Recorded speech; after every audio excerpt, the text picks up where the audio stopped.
ایک video viral ہوئی ہے. ایک بریلوی مفتی ہیں جمال الدین قادری بغدادی حافظہ اللہ تعالی. السلام علیکم ورحمۃ اللہ وبرکاتہ. چھوٹے پیر نے اپنی مانجی ٹھوکا اور ریپلائی ٹو چھوٹا پیر and Jamal Uddin Baghdadi by محمد علی مرزا. تو یہ ساری چیزیں جو ہے اس ویڈیو میں آپ کو ملے گا سننے، جو بھی جمال الدین اور چھوٹے پیر کا معاملہ جو ہے، اور اس میں علی مرزا نے بھی جو باتیں بتائی ہے. تو یہ ساری چیزیں جو ہیں اس ویڈیو میں آپ سن سکتے ہیں، دیکھ سکتے ہیں، اور اللہ ہم سب کو ہدایت دے کہ ہم صحیح راستے پہ چلیں، صحیح باتیں بتائیں، کسی کو کسی کے وجہ سے تکلیف نہ ہو. اور اگر آپ کے پڑوس میں بھی کوئی رہتے ہیں تو ان کو بھی کوئی آپ سے تکلیف نہ ہو. اسلام یہی بتاتا ہے کہ آپ کو کسی سے تکلیف نہ ہونی چاہیے. آمین ثم آمین. بیسیکلی وہ ان کی ویڈیو تھی، انہوں نے کہیں تقریر کی، اور جب وہ ویڈیو اپلوڈ ہوئی اس کا ٹائٹل انہوں نے لکھا وہابی ایکسپوزڈ، اور تھم نیل کے اوپر بعض دوسرے علماء کی تصاویر بھی لگائی اور میری تصویر بھی لگائی. اس میں اس شخص کی تصویر لگائی کہ جو اعلانیہ کہتا ہے کہ نہ میں وہابی، نہ میں بابی، میں ہوں مسلم علمی کتابی. نہ ہم وہابی ہیں اور نہ ہم بابوں کے ماننے والے بابی ہیں. خیر، اور تھم نیل کے اوپر کچھ کریٹیکل جملے انہوں نے لکھے جو اسی تقریر میں بولے تھے.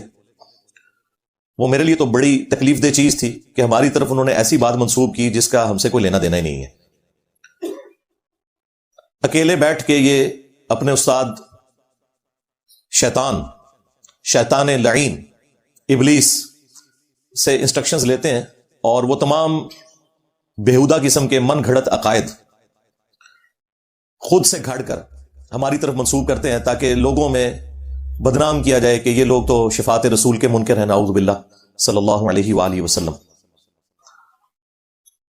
وہ چند ایک جملے ان کے میں انشاءاللہ ڈسکس کروں گا، ویڈیو بھی ہم انشاءاللہ اٹیچ کر دیں گے.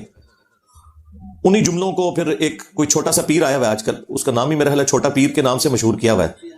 تو وہ جو بچہ ہے اس نے بھی وہ تقریر رٹ لی. بس یہ بچے اسی طرح کے ہیں، اس سے زیادہ شیاطین بچے ہم ہوا کرتے تھے جب ہمارے استاد ہمیں قرآن و سنت کے خلاف تعلیمات دیا کرتے تھے، کیونکہ وہ بھی کیا دن تھے، ہم بھی ایک جن تھے. آج ہم دیو ہیں، جنوں کے بھی پیو ہیں. ہم بھی بریلوی رہے 31 سال تک.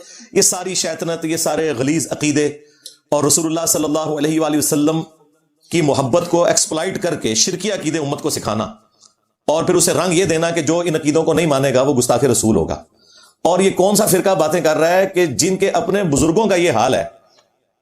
یہ بغدادی صاحب اکثر بایزید بستامی کا ذکر کرتے ہیں، تو ہم ان سے پوچھتے ہیں کہ تم ہمیں شفاعت رسول کا عقیدہ سمجھاؤ گے؟ ظالموں، تمہارے بزرگوں کا تو یہ حال تھا کہ تذکرۃ الاولیاء کے اندر شیخ فرید الدین عطار نے بایزید بستامی کے حوالے سے ان کے چیپٹر میں اینڈ پہ جا کے لکھا کہ بایزید بستامی سے کسی نے پوچھا کہ بتائیے قیامت والے دن لوگ کس کے جھنڈے کے نیچے ہوں گے؟ تو جواب میں ان کے بایزید بستامی نے کہا کہ میں قسمیاں کہتا ہوں کہ محمد اور تمام انبیاء میرے جھنڈے کے نیچے ہوں گے. اور اس بکواس پہ وہ رکا نہیں ہے، اس نے مزید جرت کی، اور پھر وہ کہتا ہے لوائی اعظم من لوائی محمد، میرا جھنڈا تو محمد کے جھنڈے سے بھی بڑا ہوگا والعیاذ باللہ تعالی. اب یہ لوگ جھوٹا دفاع کرتے ہوئے کہتے ہیں نہیں وہ خود نہیں بول رہے تھے، ان کے منہ سے اللہ بول رہا تھا. ظالموں، اللہ کا جھنڈا لواء الحمد تو امام کائنات سید الاولین والآخرین شفیع المذنبین رحمت للعالمین سیدنا و مولانا امام اعظم محمد رسول اللہ صلی اللہ علیہ وآلہ وسلم کے مبارک ہاتھوں میں ہوگا. یہ کون سا جھنڈا ہے جو بایزید نے اٹھایا ہوا ہے؟ میں بتاتا ہوں، یہ اللہ ہی کا جھنڈا ہوگا، لیکن یہ اللہ کا وہ جھنڈا ہے جو اللہ نے مجرمین کے لیے رکھا ہوا ہے. جو بخاری اور مسلم دونوں میں حدیث ہے کہ قیامت والے دن ہر خائن اور غدار کے لیے میدان محشر میں ایک جھنڈا اٹھایا جائے گا، اور اس کے نیچے وہ خائن آگے کھڑا ہوگا اور بتایا جائے گا کہ یہ غدار ہے، ان کے بزرگوں نے رسول اللہ کے ساتھ غداری کی ہے، ان کے پاس بھی جھنڈے ہوں گے، غداری کے جھنڈے ہوں گے. لواء الحمد تمہارے بزرگوں کے ہاتھ میں نہیں ہونا. تو جن کے بزرگ رسول اللہ صلی اللہ علیہ وآلہ وسلم کے عقیدہ شفاعت کے اوپر ڈاکہ مارے، وہ ہمیں سمجھا رہے ہیں کہ جی انجینئر صاحب جو ہیں وہ شفاعت رسول کے عقیدے کو نہیں مانتے. واہ واہ واہ. پہلے اپنے گھر والوں کی خبر لو بھائی. تمہارے عقیدے جو ہیں وہ گستاخانہ ہیں, تمہارے بزرگوں کے عقیدے گستاخانہ ہے, اور آج تک تم لوگ ان کو چھاپ رہے ہو. اور یہ جو ہے نا انٹرنیشنل بابا ہے فرید الدین عطار, تذکرۃ الاولیاء کتاب. یہ دنیا میں جتنے قصہ کہانیاں آپ کو سننے میں ملتی ہیں نا, خواہ وہ مصباحی صاحب سنا رہے ہوں, الیاس قادری صاحب سنا رہے ہوں, ثاقب رضا مصطفی صاحب سنا رہے ہوں, یا یہ جمال الدین قادری صاحب سنا رہے ہوں, یہ ساری کہانیوں کا جو انوینٹر ہے نا وہ فرید الدین عطار ہے. آج سے آلموسٹ کوئی 800 سال پہلے وہ فوت ہوا. فوت کیا ہوا؟ 627 ہجری میں منگولوں کے ہاتھوں قتل ہو گیا, اور نگاہ مار کے منگولوں کو غائب نہیں کر سکا. اور آج ان منگولوں کی اولاد انجینئر محمد علی مرزا, اس کو اللہ تعالیٰ نے اسلام کی دولت سے مشرف کر کے ان بابوں کے اوپر مسلط کیا ہے, اور یہ سارے کے سارے بابے فیل ہیں. میرا ایک نعرہ انہیں لے ڈوبا ہے, میرے نبی سا ہے ہی کوئی نہیں, تیرے بابے تھے شاہی کوئی نہیں. بایزید بستامی کے ماننے والے, یزید ابے دے منڈے والے, جو یہ بکواس کرتا تھا, بھونکتا تھا کہ قیامت والے دن محمد اور تمام انبیاء میرے جھنڈے کے نیچے ہوں گے اور میرا جھنڈا محمد کے جھنڈے سے بھی بڑا ہوگا. اب یہ بات میں اس لیے کر رہا ہوں کہ یہ لوگ اس بات کو مانتے ہیں, یہ انکاری نہیں ہے. ابھی فتویٰ صرف مفتی منیب صاحب نے چشتی رسول کے اوپر دیا ہے. ہاں, ابھی بہت سا کام باقی ہے. ان عبارتوں پہ کوئی فتوے نہیں ہے, ان کی تعویل کرتے ہیں شطحیات کے نام کے اوپر, اور پتہ نہیں کیا کچھ باتیں کرتے ہیں. خیر, میں اس کو کافی دفعہ ٹاپک میں ڈسکس کر چکا ہوں. آج میرا وہ ٹاپک نہیں ہے. آج جو ٹاپک ہے وہ جو بغدادی صاحب ہے, یا وہ جو چھوٹا پیر, اس نے چند ایک جملے ان سے رٹ کے تو بیان کیے ہیں, اور یہ سمجھ رہے ہیں کہ ہمارے ہاتھ کوئی ایسی حدیث لگ گئی ہے بخاری و مسلم کی کہ جس کے ذریعے ہم اپنے من گھڑت عقائد کی ترویج کر سکیں گے. تم لوگوں کا کیا لینا دینا؟ بابوں کے ماننے والے لوگ قرآن و سنت کبھی کھول کے تم لوگوں نے پڑھا نہیں ہے, اور آج حدیث شفاعت سنا کے ہمیں بتا رہے ہو کہ قیامت والے دن سب کے سب لوگ رسول اللہ صلی اللہ علیہ وآلہ وسلم کے قدموں میں حاضر ہوں گے. اور تم تو وہ ہو کہ کہتے ہو کہ ہمیں عبد القادر جیلانی آگے بچائیں گے. اسی بغدادی نے کہا تھا نا, چھڑ دو عبد القادر پہ گیا جے. قادر دی میں گلاں سناواں اپنے بابے دیاں تے تمہارے پٹھا کر کر مارا. میں تو اللہ دی قسم ڈردا ہاں جڑیاں گلاں بابے غوث پاک نے فرمائیاں. آپ دا ایک مرید ہو گیا فوت. ہن سنو, فرماتے ہیں ایک بندہ فوت ہو گیا تو اس کی قبر میں جب فرشتے اس کو عذاب دینے لگے نا گر سے, تو بابا اور نہیں چلے گئے قبر. ہن مرزا جیل میں بولے گا, او جی غوث پاک کہاں سے چلے گئے؟ ایک کتے دے دماغ میں پاؤنک تو سوا ککھ نہیں آؤں. کتے دے دماغ میں پاؤنک تو سوا ککھ نہیں آؤں, ککھ نہیں آؤں کہ کیسے یہ قبر سے نکلے گئے. بابے اور فرمانے ہیں بھائی وہ مرید تھا میرا غوث پاک, تو میں نے اپنے رب سے کہا پروردگارہ نسبت میری ہے, انہوں چھڑ دے. تو اللہ پاک نے فرمایا یہ گل بڑی لمبی ہے, میں وچوں حذف کر رہا ہوں. اللہ پاک نے ارشاد فرمایا فرشتیوں ہٹ جاؤ پیچھے, عبد القادر وچ پہ گئے. اللہ اکبر.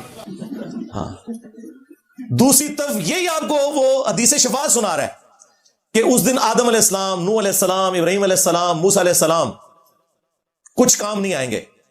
بھئی جس دن انبیاء کا یہ حال ہے کہ وہ نفسی نفسی کہہ رہے ہیں, تو وہاں عبد القادر جیلانی کیسے بیچ میں پڑ سکتا ہے؟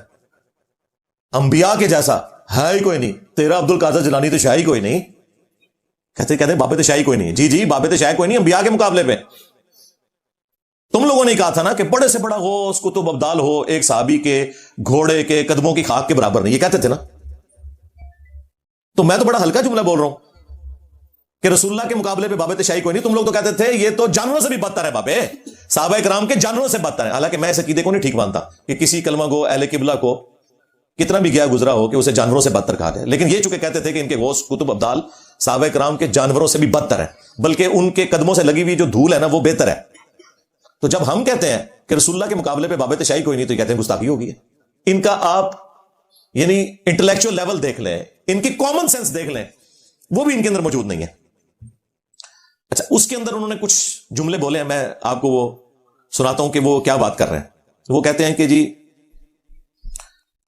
نقلیں اتارنے کے انداز میں انہوں نے یہ گفتگو کی ہے جیسے کسی کی نقل اتاری جاتی ہے. یعنی انہوں نے اللہ کو ہمارے کھاتے میں ڈالا ہے. اور بایزید بستامی جو یہ کہتا تھا کہ میرا جھنڈا محمد کے جھنڈے سے بھی بڑا ہوگا, نعوذ باللہ, اس کے ماننے والے نے نبی علیہ السلام کو اپنے کھاتے میں ڈالنے کی کوشش کیا. نکلو ادھر ہوئے, تو اڑا کے لینا دینا رسول اللہ نال صلی اللہ علیہ وآلہ وسلم. لیوائی اعظم من لیوائی محمد کے ماننے والوں, تمہارا کیا لینا دینا؟ تو وہ نقلیں اتارتے ہوئے کہتا ہے کہ جی یہ کہتے ہیں اللہ کے سوا کوئی مشکل کشا نہیں, اللہ کے سوا کوئی حاجت روا نہیں. اس کو نقلیں اتارنے کے انداز میں, اور ہمیں ٹونٹ کر رہا ہے. اور وہ کہتا ہے قیامت والے دن دیکھیں سب کے سب رسول اللہ کے پاس آئیں گے صلی اللہ علیہ وآلہ وسلم. تم نے تو بایزید بستامی کے پاس جانا ہے نا, اور جو اس کے ساتھ قیامت کے دن ہونا ہے نا, ہماری تو دعا ہے تمہیں, بدعا نہیں میں کہتا, دعا ہے کہ تمہارے ساتھ بھی وہی کچھ ہو اگر تم لوگوں نے توبہ نہ کی مرنے سے پہلے. اس کے بعد پھر وہ کہتے ہیں کہ جی یہ لوگ اس دن اللہ کی طرف منہ نہیں کریں گے. یعنی وہ یہ بتانا چاہ رہے ہیں کہ ہم جو ہیں وہ نعوذ باللہ رسول اللہ کے ماننے والے ہیں, وہ اپنے آپ کو یہ پیش کرنے کی کوشش کر رہے ہیں, حالانکہ بازید کے ماننے والے. اور جو انجینئر صاحب ہیں یا ان کے اسٹوڈنٹس ہیں یا باقی لوگ جو ہیں یہ اللہ کے ماننے والے ہیں, یعنی وہ اللہ کو اون نہیں کر رہے. اس کے بعد وہ کہتے ہیں کہ یہاں یہ لوگ سفارش کے منکر ہیں, اور وہاں یہ انبیاء کرام علیہ السلام سے ہوتے ہوئے رسول اللہ تک پہنچیں گے صلی اللہ علیہ وسلم. جی ہم نے تو وہاں ہی پہنچنا ہے, آپ نے جانا ہے بازید بستامی کے پاس, اور جدھر اس نے جانا ہے نا اس نے تمہیں بھی اپنے ساتھ ہی وہاں لے کے جانا ہے, نہ سو ادھروں. اچھا, اس کے بعد اس کے اوپر انہوں نے جو جملہ بولا جو تھم نیل کے اوپر بھی لکھا ہے, کہتا ہے کہ جی کتنا پیارا شرک ہے جو ہم سب کے سب مل کر کریں گے. یار شفاعت رسول کے عقیدے کو صلی اللہ علیہ وآلہ وسلم کون شرک کہتا ہے ولیعوذ باللہ تعالی. پھر اس نے ایک جملہ اس میں بولا, وہ کہتا ہے کہ جب یہ انبیاء کرام علیہ السلام سے ہوتے ہوئے لوگ پہنچیں گے نا رسول اللہ تک, تو آدم علیہ السلام بھی اللہ کے پاس نہیں بھیجیں گے بلکہ نوح علیہ السلام کے پاس بھیجیں گے, اور نوح علیہ السلام جو ہیں وہ موسیٰ علیہ السلام کے پاس, اور وہ ابراہیم علیہ السلام کے پاس, وہ عیسیٰ علیہ السلام کے پاس. تو اس نے ایک جملہ بولا ہے کہ دھیان کرنا کدھر آدم علیہ السلام بھی تے بریلوی نہیں نے. اچھا یہ جملہ میں بولتا نا تو انہوں نے کہنا تھا انہوں نے گستاخی کر دیا, حالانکہ میں اسے گستاخی نہیں سمجھتا, یہ سمجھانے کے لیے اسی طریقے سے بات کی جاتی ہے. لیکن ان کی ڈاکٹرن میں گستاخی ہے جب یہ بول رہے ہیں نا کہ بھی آدم علیہ السلام بھی بریلوی ہیں. اب میں اگر کہوں نا کہ آدم علیہ السلام بھی علمی کتابی ہیں یا صرف مسلم ہے, تو انہوں نے کہنا دیکھو جی یہ تو آدم علیہ السلام کو اپنے فرقے میں شامل کر رہا ہے. حالانکہ ہمارا تو فرقہ ہی نہیں ہے, فرقوں کی تو چندہ بک ہوتی ہے, ایک بڑا ہوتا ہے, اور فرقوں کی سب سے بڑی نشانی ہے کہ وہ یہ کہتے ہیں باقیوں کے پیچھے نماز نہیں ہوتی, باقی سارے کافر ہم مسلمان, ہم تو چندے بھی تمہیں دیں, نمازیں تمہارے پیچھے پڑھیں, مسجد کوئی الگ نہیں بنائی, وہ گالی جو تمہارے بزرگوں کو لگتی ہے ہمیں تو نہ دو.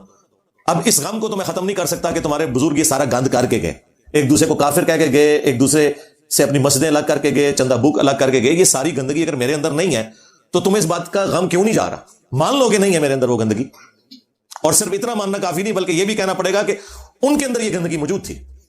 اور پھر اینڈ پہ جب لوگ پوچھیں نا کہ انجینئر صاحب گندی مکھی ہیں, گند پہ بیٹھتے ہیں, تو آپ نے پھر کہنا کہ انجینئر صاحب کو کچھ نہ کہا کریں, یہ گند ہمارے بزرگوں کا تھا, انجینئر صاحب تو گند صاف کر رہے ہیں, انجینئر صاحب گندی مکھی نہیں ہے, گند ہمارے بزرگوں نے پھیلایا تھا, قصور انجینئر صاحب کا نہیں, قصور ہمارے بزرگوں کا ہے. اور آخری جملہ انہوں نے اس میں یہ بولا کہ جب لوگ عیسیٰ علیہ السلام کے پاس پہنچیں گے نا, تو عیسیٰ علیہ السلام کہیں گے کہ میں آج اس شخص کو جانتا ہوں جس کے ہاتھوں پر شفاعت کا دروازہ کھلے گا, تم محمد رسول اللہ صلی اللہ علیہ وآلہ وسلم کے پاس چلے جاؤ. اس پہ پتہ انہوں نے کیا بولا کہ وہ عیسیٰ علیہ السلام ہوں گے, جیل میں نہیں ہوں گے. یعنی میرا وہ کہہ رہا ہے کہ وہ عیسیٰ علیہ السلام ہوں گے, وہ انجینئر نہیں ہوگا. بھائی انجینئر تو بھیج ہی رسول اللہ کے پاس رہا ہے صلی اللہ علیہ وآلہ وسلم. بایزید بستامی کے ماننے والوں, جو کہتا تھا میرا جھنڈا محمد کے جھنڈے سے بھی اونچا ہوگا اور محمد اور تمام انبیاء میرے جھنڈے کے نیچے ہوں گے, اس بایزید بستامی کے ماننے والے ہمیں کہہ رہے ہیں کہ جی عیسیٰ علیہ السلام جو ہے وہ جیل میں نہیں ہوں گے. یہ کہنا چاہیے تھا کہ عیسیٰ علیہ السلام بابی نہیں ہوں گے, کتابی ہوں گے, یہ کہنا چاہیے تھا تجھے. تو پٹیاں پائیں اللہ کے سوا کوئی نہیں, اللہ کے سوا کوئی نہیں, اللہ ہی سب کچھ کرتا ہے, اور وہاں یہ خود اللہ کے پاس منہ نہیں کریں گے. کتنا پیارا شرک ہے, کتنا پیارا شرک ہے جو سارے مل کے کریں گے. یہ یہاں نبی کے پاس جانے کو شرک کہتے ہیں, اور وہاں سارے مل کر یہ شرک اللہ کے سامنے کریں گے. انہوں بھی اللہ نہیں کرنا, انہوں بھی اللہ جانے کے دھیان کرے. آدم بھی بریلوی تو نہیں ہے. ایک وابی کے نزدیک یہ کیا ہو رہا ہے, موسیٰ کے پاس, کبھی عیسیٰ کے پاس. مشکل میں اللہ کو پکارا, مشکل میں کوئی مشکل کچھ نہیں, مشکل میں نہ علی مشکل کچھ ہے, نہ غوث مشکل کچھ ہے, نہ علی اجمیری داتا مشکل کچھ ہے. اے موسیٰ اللہ ہے, عیسیٰ پاگل ہے, اے نوح پاگل ہے, اے ابراہیم پاگل ہے, تو کیوں جاؤ گے؟ اور دسو جی سارے نبیوں کو پھر پڑھا کے آخر میں کن کے پاس پہنچے؟ عیسیٰ پاس. رل کے بولو ہاتھ کھڑا کر کے کیسے پہنچے؟ اصل میں وہ جیل میں تو نہیں ہے نا, وہ نبی ہے. اصل میں وہ جیل میں تو نہیں ہے نا, وہ نبی ہے. اللہ کے کیا ہے؟ نبی ہے. حضور فرماتے ہیں پھر وہ عیسیٰ کہیں گے اذا بوئلا محمد, زور سے بولو صلی اللہ, اور وہاں یہ خود اللہ کے پاس منہ نہیں کریں گے. کتنا پیارا شرک ہے جو سارے مل کے کریں گے. وہاں یہ سارے اللہ کی طرف منہ نہیں کریں گے. اب کتنا اچھا شرک ہے, کتنا پیارا شرک ہے کہ جو سارے مل کر کریں گے. دیکھیں اب یہ اگر اس طرح کا جھوٹا الزام میرے اوپر نہ لگاتے تو ان کے بابے بھی تختہ مشق نہ بنتے. میں نے آپ کو بارہا یہ چیز کھول کر بیان کی ہے کہ جو بھی رسول اللہ صلی اللہ علیہ وآلہ وسلم کی ختم نبوت کی برکت سے اس پلیٹ فارم کی دعوت حق کو بدنام کرنے کی کوشش کرے گا، میں نے سیدھا اس کے بزرگوں کو ہاتھ ڈالنا ہے، میں نہیں چھٹنا کوئی پاپا، چولہا تو ہڈیاں لا کے رکھ دینی نے۔ ایک چیز تھی رسول اللہ تو توبہ کی تھی نا، حالے تو بہت کچھ باقی ہے، ایک ایک چیز سے توبہ کرو گے انشاءاللہ تعالی۔ تو یہ جو ان کے 5-6 جملے ہیں انشاءاللہ میں اسے مختصر سے وقت میں ریپٹل کروں گا، تاکہ جو بریلوی عوام ہے نا ان کو ہمارا مقدمہ کلیئر ہو جائے کہ ہم قرآن و سنت کی روشنی میں کون سی بات پبلک کے سامنے رکھ رہے ہیں، اور ان کے علماء کس طریقے سے قرآن و سنت کی تعلیمات کو بگاڑ کر اپنے بابوں کی تعلیمات قرآن و سنت کے نام کے اوپر بیچ رہے ہیں، چندے کھا رہے ہیں، جائیدادیں بنا رہے ہیں، آوازیں لگا رہے ہیں مکے اور مدینے کی، لیکن سواریاں پھینک رہے ہیں بغداد شریف میں، اجمیر شریف میں، دیوبند شریف میں، بریلی شریف میں۔ آوازیں لگا رہے ہیں قرآن و سنت کی، لیکن تعلیمات سکھا رہے ہیں صوفیاء کی۔ اور سب سے بڑھ کر انہوں نے غداری اتنی بڑی کی ہے کہ نام لیا ہے اللہ اور اس کے رسول کا عز و جل و صلی اللہ علیہ وآلہ وسلم، اور تعلیمات بالکل قرآن و سنت کے اپوزٹ پھیلائی ہیں۔ اس لیے لوگ کہتے ہیں کہ جی جناب یہ انجینئر صاحب نے آ کے جو باتیں کرنی شروع کی ہیں، اس سے تو لگ رہا ہے کہ پرانے سارے غلط تھے۔ جی آپ کو اب کیسے سمجھائیں کہ وہ غلط تھے؟